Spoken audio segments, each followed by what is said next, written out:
Hello दोस्तों, स्वागत है आपका हमारे चैनल स्मार्ट एजुकेशन क्लासेस में। तो इस वीडियो में हम देखने वाले हैं आपका हिस्ट्री का एक महत्वपूर्ण टॉपिक जो भारतीय राष्ट्रीय आंदोलन के अंतर्गत ही आता है।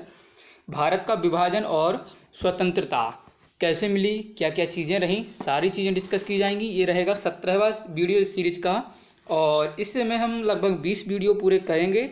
और इसके पहले चैनल को सब्सक्राइब करिए और ज़्यादा से ज़्यादा लाइक शेयर भी किया करें। ये जूनियर एडिट शिक्षक भर्ती के लिए जो है सीरीज चल रही है। लगता है आप लोग इस सीरीज को पसंद नहीं कर रहे हैं, तो देखिएगा हम इसको पूरा करने के बाद अगर कमेंट जैसे भी आते हैं तो उसके हिसाब से जो है आगे चीज़ें चलती रहेंगी। चलिए, ये आपकी बुक्स हैं जिनसे आपको कंटेंट दिया जा रहा है, लिंक आपको डिस्क्रिप्शन में मिल जाएगा इनका भी। चलिए शुरुआत करते हैं। तो देखिए, 20 फरवरी 1947 को किस ब्रिटिश प्रधानमंत्री के द्वारा जो है जून 1948 से पहले भारत छोड़ने की घोषणा की गई। तो देखिए, ब्रिटिश में आपके लेबर पार्टी की सरकार बनती है जिसके प्रधानमंत्री क्लीमेंट एटली बनते हैं। तो वो ये घोषणा करते हैं कि जून 1948 से पहले जो है वो है इंग्लैंड के जो ब्रिटिश कंपनी है वो भारत छोड़ देगी, ठीक है ना, और नहीं भारत को स्वतंत्र कर दिया जाएगा। तो क्लीमेंट एटली ने जो है लॉर्ड बेवल के स्थान पर किसे वायसराय बना के नियुक्त किया था, तो वो लॉर्ड माउंटबेटन को भेजा था वायसराय बना करके। चलिए, और माउंटबेटन के द्वारा विभाजन के साथ सत्ता हस्तांतरण के लिए योजना कब प्रस्तुत की जाती है? 3 जून 1947 को, जैसे हम माउंटबेटन प्लान भी कहते हैं, ठीक है। 3 जून को क्या पेश होता है? माउंटबेटन योजना। और माउंटबेटन योजना के क्या क्या प्रावधान हैं तो वो भी देखेंगे। तो पहला प्रावधान था कि पंजाब और बंगाल में जो है हिंदू मुसलमान बहुसंख्यक जिलों के प्रांतीय विधानसभा के सदस्यों की अलग बैठक बुलाई जाए और उनके प्रतिनिधियों को यह निश्चय करना था कि प्रांत का विभाजन होगा अथवा नहीं, ठीक है। तो जहाँ पर जिसकी जनसंख्या ज़्यादा है, जो पंजाब और बंगाल उस समय काफ़ी चर्चित जगह रही थी, तो उनके लोगों को ये जानना था। और दूसरा है कि विभाजन की होने की दशा में 2 डोमिनियन, एक भारत और एक पाकिस्तान तथा 2 संविधान सभाओं का निर्माण किया जाएगा, यानी कि जो भारत का विभाजन है वो होना तय हो चुका था। तीसरा क्या था कि उत्तर पश्चिमी सीमांत प्रांत तथा असम के सिलहट क्षेत्र में जनमत संग्रह के द्वारा यह पता लगाया जाएगा कि भारत में शामिल होना वे भारत के किस भाग में रहना चाहते हैं, पाकिस्तान वाले में या फिर भारत वाले में, ठीक है। तो उत्तर पश्चिमी सीमांत प्रांत और आपका असम में। चलिए, विभाजन के गतिरोध को दूर करने के लिए सीमा आयोग यानी कि बाउंड्री कमीशन का भी गठन किया जाएगा, जिसमें आपके जैसे सर क्रीक हो गए हैं। तो इस प्रकार से जो है चीज़ें थीं। चलिए आगे देखेंगे। तो देखिए, भारत विभाजन के संदर्भ में जो है 1947 में नियुक्त सीमा आयोग यानी कि जो बाउंड्री कमीशन था उसकी अध्यक्षता किसने की थी? Cyril Radcliffe. पूरा नाम याद रखिएगा, सिरिल रैडक्लिफ। और कांग्रेस के किस अधिवेशन में भारत के विभाजन का जो है प्रस्ताव को स्वीकृत किया गया था? तो वो था आपका दिल्ली अधिवेशन, जिसमें ये स्वीकृत कर दिया गया कि भाई जो है अब भारत का विभाजन होना जरूरी है, नहीं तो जो है काफ़ी दंगे अंगे हो सकते हैं। और भारत का विभाजन स्वीकार किए जाने के समय कांग्रेस के जो है अध्यक्ष कौन रहे थे? तो वो रहे थे JB कृपलानी। और वह कौन राष्ट्रवादी मुस्लिम नेता था जिसने विभाजन को स्वीकार नहीं किया था? तो वो थे खान अब्दुल गफ्फार खान, जिन्हें हम सीमांत गांधी भी कहते हैं। इनके जो ये आपका अफगानिस्तान वाला क्षेत्र पड़ता है उस साइड का जो है शासन था, मतलब वहाँ रूल करते थे, उनकी चलती थी। और इन्हें लाल कुर्ती दल भी कहा जाता था क्योंकि इनके जो कपड़े थे वो लाल कुर्ती पहनते थे। इन्हें सीमांत गांधी भी कहते थे। चलिए, माउंटबेटन ने भारत की आज़ादी के लिए डिकी वर्ड प्लान तैयार किया था, जिसे नेहरू यह कहते हुए अस्वीकार कर दिया था कि यह योजना भारत के वाल्कनीकरण को आमंत्रित करेगी, इसलिए इस योजना को वाल्कन प्लान भी कहा जाता है। यानी कि वाल्कन प्लान कुछ इस प्रकार से था कि भारत का जो है मतलब भारत को इतने टुकड़ों में तोड़ देना कि भारत खुद परेशान हो जाए कि आखिर ये चीज़ें क्या हैं, ठीक है ना, मतलब चीज़ें संभालना मुश्किल हो जाता अगर ये पूरा उसके अनुसार होता। चलिए, ब्रिटिश संसद द्वारा 18 जुलाई 1947 को किस नाम से माउंटबेटन योजना को स्वीकृति प्रदान की गई? तो भारत स्वतंत्रता अधिनियम 1947। और जो स्वतंत्रता अधिनियम 1947 के प्रमुख प्रावधान क्या क्या हैं कि 15 अगस्त 1947 को भारत और पाकिस्तान को 2 भागों में बांट दिया जाएगा। अधिराज यानी कि डोमिनियन में एक गवर्नर जनरल होगा जिसकी नियुक्ति इंग्लैंड के सम्राट करेगा। और नए संविधान का निर्माण होने तक दोनों राज्यों का प्रशासन भारत शासन अधिनियम जो भारत शासन अधिनियम 1935 के अनुसार चलाया जाएगा, और जिसकी कई चीज़ें हमारे यानी कि मोस्टली चीज़ें आज हमारे संविधान में भी इसी से ली गई हैं। और भारतीय रजवाड़ों को स्वतंत्र रहने का विकल्प नहीं दिया जाएगा, या तो उन्हें भारत में रहना होगा या पाकिस्तान में रहना होगा। चलिए, जैसे आपकी हैदराबाद हो जाती है और आपकी जम्मू कश्मीर की जो 2-3 जैसी थी ना, तो उन्हें काफ़ी जो है बड़ी देर लगी थी भारत में मिलाने में। चलिए, भारत की स्वतंत्रता के समय जो है अध्यक्ष थे जेबी कृपलानी कांग्रेस के, और भारत के अंतिम वायसराय कौन थे? Lord Mountbatten. और स्वतंत्र भारत के प्रथम गवर्नर जनरल वो भी लॉर्ड माउंटबेटन थे। और स्वतंत्र भारत के प्रथम और अंतिम गवर्नर जनरल थे सी राजगोपालाचारी। तीनों ही प्रश्न जो है काफ़ी महत्वपूर्ण है। और कांग्रेस के किस प्रमुख नेता ने जो स्वतंत्रता दिवस के समारोह में भाग नहीं लिया था? तो वो थे महात्मा गांधी जी, जिन्होंने जो है स्वतंत्रता इनमें जो सेरेमनीज थी स्वतंत्रता की उनमें भाग नहीं लिया था। 15 अगस्त 1947 की मध्य रात्रि में केंद्रीय असेंबली में जनगण मन तथा इकबाल द्वारा रचित जो है सारे जहां से अच्छा हिंदुस्तान हमारा किसके द्वारा गाया गया था? तो ये गाया था आपके MS सुब्बलक्ष्मी ने जो है गाया था। और प्रथम बार भारत के प्रधानमंत्री की नियुक्ति किसके द्वारा की गई थी? तो वो थे गवर्नर जनरल के द्वारा भारत की प्रथम प्रधानमंत्री जो नेहरू जी बने थे उनकी नियुक्ति की गई थी। और पाकिस्तान का प्रथम गवर्नर जनरल कौन था? मोहम्मद अली जिन्ना। और भारतीय संविधान को पूर्ण रूप से कब लागू किया गया था? 26 जनवरी 1950 को किया गया था। और भारत की स्वतंत्रता के पश्चात, जबकि इस नवंबर में जो है कंप्लीट हो गया था, कुछ चीज़ें उसी समय लागू कर दी गई थी नवंबर 1949 में, बाकी जो है पूर्ण रूप से 26 जनवरी को लागू कर दिया गया था। भारत की स्वतंत्रता के पश्चात लोकसभा का प्रथम जो है अध्यक्ष किसे बनाया गया था? मोस्ट इंपोर्टेंट है, वो थे GB मावलंकर। चलिए, वीडियो लाइक करिएगा, इसके बाद हम अगली बुक की तरफ बढ़ेंगे। चलिए, तो देखिए, भारत का विभाजन एवं स्वतंत्रता। जब भारत को स्वतंत्रता प्राप्त हुई तो उस समय यूके यानी यूनाइटेड किंगडम में किस पार्टी की सत्ता थी? तो वो थी लेबर पार्टी की।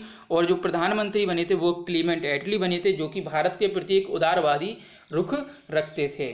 ब्रिटिश सरकार ने जून 1948 तक भारत छोड़ने की घोषणा की थी। कब की थी?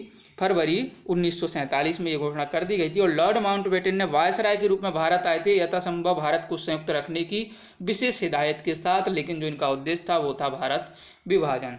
और स्वतंत्र भारतीय स्वतंत्रता का आधार क्या बनी? माउंटबेटन योजना। माउंटबेटन योजना आधार बनती है देश के विभाजन की। और भारतीय स्वतंत्रता अधिनियम यानी कि the Indian independence act British संसद में पारित होता है आपका जुलाई 1947 में। और भारत के विभाजन से संबंधित माउंटबेटन योजना जो है कि सरकारी तौर पर घोषणा की जाती है 3 जून 1947 की। 47 को याद रखिएगा। कथन दिया है कि अंग्रेजों ने भारत को 1947 में स्वतंत्रता प्रदान कर दी। बिल्कुल सही है। और अंग्रेज द्वितीय विश्व युद्ध में निर्बल हो चुके थे, यानी कि काफ़ी जनधन की हानि जो है अंग्रेजों को हुई थी, इसलिए जो है कई रीजन थे जिसके चलते उन्हें जो है भारत को स्वतंत्र करना पड़ा। ऊपर से भी जो है अन्य देशों का काफ़ी दबाव इंग्लैंड पर था। कथन दिया है कि स्वतंत्र भारत में ब्रिटेन की प्रभुता बनी रही। बिल्कुल गलत है ये चीज़। और स्वतंत्र भारत के गवर्नर जनरल की नियुक्ति ब्रिटेन के प्रभुत्व संपन्न शासक ने की थी। तो ये तो सही है, मतलब कि ये गलत है, ये गलत है, क्योंकि जो है ब्रिटेन की प्रभुत्व नहीं बनी रही थी। और जबकि R सही है, क्योंकि जो है पहले जो है चीज़ें कौन नियुक्त कर रहा था? ब्रिटेन के प्रभुत्व संपन्न जो शासक थे वही नियुक्त कर रहे थे। भारतीय स्वतंत्रता विधेयक को राज्य की स्वीकृति जो है 18 जुलाई 1947 को मिल जाती है। और भारत के विभाजन का बाल्कन प्लान उपज था किसके? लॉर्ड माउंटबेटन की दिमाग की उपज था बाल्कन प्लान। एक क्वेश्चन ये भी बनता है कि जो है कांग्रेस किसके दिमाग की उपज थी? तो वो डफरिन के दिमाग की उपज थी, ये भी याद रखिएगा। वर्ष 1947 में INC के देश के विभाजन के लिए मुख्य रूप से इसलिए सहमत हुई क्योंकि वे बड़े पैमाने पर संभावित सांप्रदायिक दंगों से बचना चाहते थे। इसलिए जो है INC ने भी कहा था कि भारत का विभाजन हो जाए लेकिन दंगे नहीं होना चाहिए। चलिए आगे बढ़ेंगे। तो देखिए, कथन दिया है कि भारतीय राष्ट्रीय कांग्रेस ने जो है माउंटबेटन योजना को स्वीकार किया था। बिल्कुल सही है, वह द्विराष्ट्र सिद्धांत को मानती थी। तो ये तो सही है, लेकिन R गलत है, क्योंकि INC जो है वो एक राष्ट्र के मानती थी कि एक राष्ट्र होना चाहिए, हिंदुस्तान टुकड़ों में नहीं चाहते थे, लेकिन जो मजबूरी थी भारत पाकिस्तान वो होके रहा था।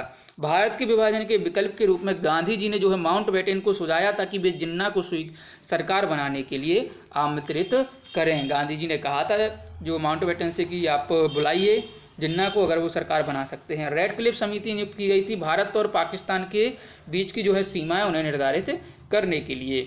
भारत विभाजन के संदर्भ में 1947 में जो है नियुक्त सीमा आयोग की अध्यक्षता किसने की थी? रेड क्लिफ ने की थी। और भारत के विभाजन को टालने का जो है अंतिम अवसर समाप्त हो गया था कैबिनेट मिशन को अस्वीकार करने के साथ ही जो है भारत के विभाजन को रद्द करने की चीज़ें सारी समाप्त हो चुकी थी। 15 जून 1947 को कांग्रेस के दिल्ली अधिवेशन में भारत के विभाजन का जो प्रस्ताव स्वीकृत हुआ था, और इस अधिवेशन के अध्यक्ष थे कौन थे? आचार्य JB कृपलानी।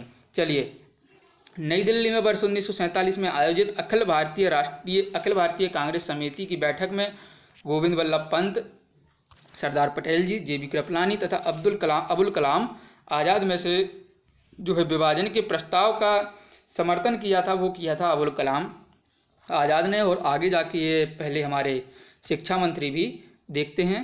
चलिए, अबुल कलाम आज़ाद। चलिए, वर्ष 1947 के कांग्रेस कमेटी की बैठक द्वारा विभाजन के प्रस्ताव के पारित होने के राष्ट्रवाद का संप्रदायवाद के पक्ष में समर्पण के रूप में कौन था? डॉक्टर सैफुद्दीन किचलू। और वर्ष 1947 में भारतीय राष्ट्रीय कांग्रेस के दिल्ली अधिवेशन की अध्यक्षता किसने की थी? JB कृपलानी ने की थी। और अखिल भारतीय राष्ट्रीय कांग्रेस कमेटी की 14-15 जून को 1947 को एक बैठक संपन्न होती है, जिसमें भारत विभाजन के विपक्ष में मतदान किया था वो या खान अब्दुल गफ्फार खान है, जिन्हें सीमांत गांधी या लाल कुर्ती दल भी कहते थे। और 14 से 15 जून 1947 को मध्य रात्रि में जो है अंतरिम संसद के रूप में सत्ता ग्रहण की संविधान सभा ने, जिसमें 14 अगस्त की रात को जो है पाकिस्तान और 15 को जो है आपका भारत को स्वतंत्रता मिलती है। और इसी रात को केंद्रीय असेंबली में इकबाल का गीत जो है हिंदुस्तान हमारा सारे जहां से अच्छा है हिंदुस्तान हमारा तथा जनगण मन गाया था MS सुब्बालक्ष्मी ने। और इस पहले अवसर पर भारत के PM की नियुक्ति गवर्नर जनरल के द्वारा की गई थी। और स्वतंत्र भारत के प्रथम गवर्नर जनरल थे लॉर्ड माउंटबेटन। और स्वतंत्र भारत के अंतिम गवर्नर जनरल सी राजगोपालाचारी। स्वतंत्र भारत के पहले भारतीय गवर्नर जनरल भारतीय लगा है तो सी राजगोपालाचारी। और भारत के प्रथम एवं अंतिम भारतीय गवर्नर जनरल थे सी राजगोपालाचारी। और भारत के अंतिम वायसराय थे लॉर्ड माउंटबेटन। और पहले विधि या कानून मंत्री थे वो थे डॉक्टर भीमराव अंबेडकर। चलिए, बिल्कुल प्रारंभ से भारत के राष्ट्रपति के पद पर आसीन व्यक्तियों का सही क्रम तो पहले राजेंद्र प्रसाद जी बनते हैं, फिर राधा कृष्णन जी, फिर जाकिर हुसैन जी और फिर VV गिरि जी जो है राष्ट्रपति पद पर आसीन होते हैं। और माउंटबेटन की अध्यक्षता में बनी विभाजन परिषद में भारतीय राष्ट्रीय कांग्रेस का प्रतिनिधित्व किसने किया था? जवाहरलाल नेहरू तथा सरदार पटेल जी ने जो है इसका नेतृत्व किया था। और भारत के विभाजन के समय भारतीय राष्ट्रीय कांग्रेस के अध्यक्ष थे JB कृपलानी। और 15 अगस्त 1947 को राजेंद्र प्रसाद जी, जवाहरलाल नेहरू, JB कृपलानी तथा सरदार पटेल में से INC के अध्यक्ष थे JB कृपलानी। और भारतीय राष्ट्रीय कांग्रेस के 1946 का जो मेरठ अधिवेशन था उसमें भी JB कृपलानी ने अध्यक्षता की थी। और अगस्त 1947 में स्वतंत्रता दिवस के समारोह में कहीं भी गांधी जी ने भाग नहीं लिया था। और संविधान को 26 जनवरी के दिन ही लागू करने का निर्णय लिया गया था। ऐसा क्यों? क्योंकि कांग्रेस ने इस तिथि को जो है 1923 में स्वतंत्रता दिवस के रूप में मनाया था। लाहौर में रावी नदी के तट पर यह घोषणा पूर्व में ही हो चुकी थी। और भारतीय राष्ट्रवाद जो है ब्रिटिश राज का शिशु था, यह कथन कहा था आपके R कोपलैंड ने। और ब्रिटिश शासन में की सबसे अधिक महत्वपूर्ण उपलब्धि राज्य भारत का जो है एकीकरण था, ये कहा था आपके KM पाणिकर ने। तो ये वीडियो था जिसमें हमने आपका भारत का विभाजन, स्वतंत्रता और कई महत्वपूर्ण चीज़ें पढ़ी हैं। तो वीडियो को लाइक करिए, शेयर करिए और चैनल को सब्सक्राइब करिए। और आगे कमेंट बॉक्स में बताइए कि आप प्रैक्टिस चाहते हैं या पॉलिटी, जिस भी सब्जेक्ट की मतलब वीडियोस चाहते हैं वो आप बताइएगा। मिलते हैं अगले वीडियो में। जय हिंद, जय भारत।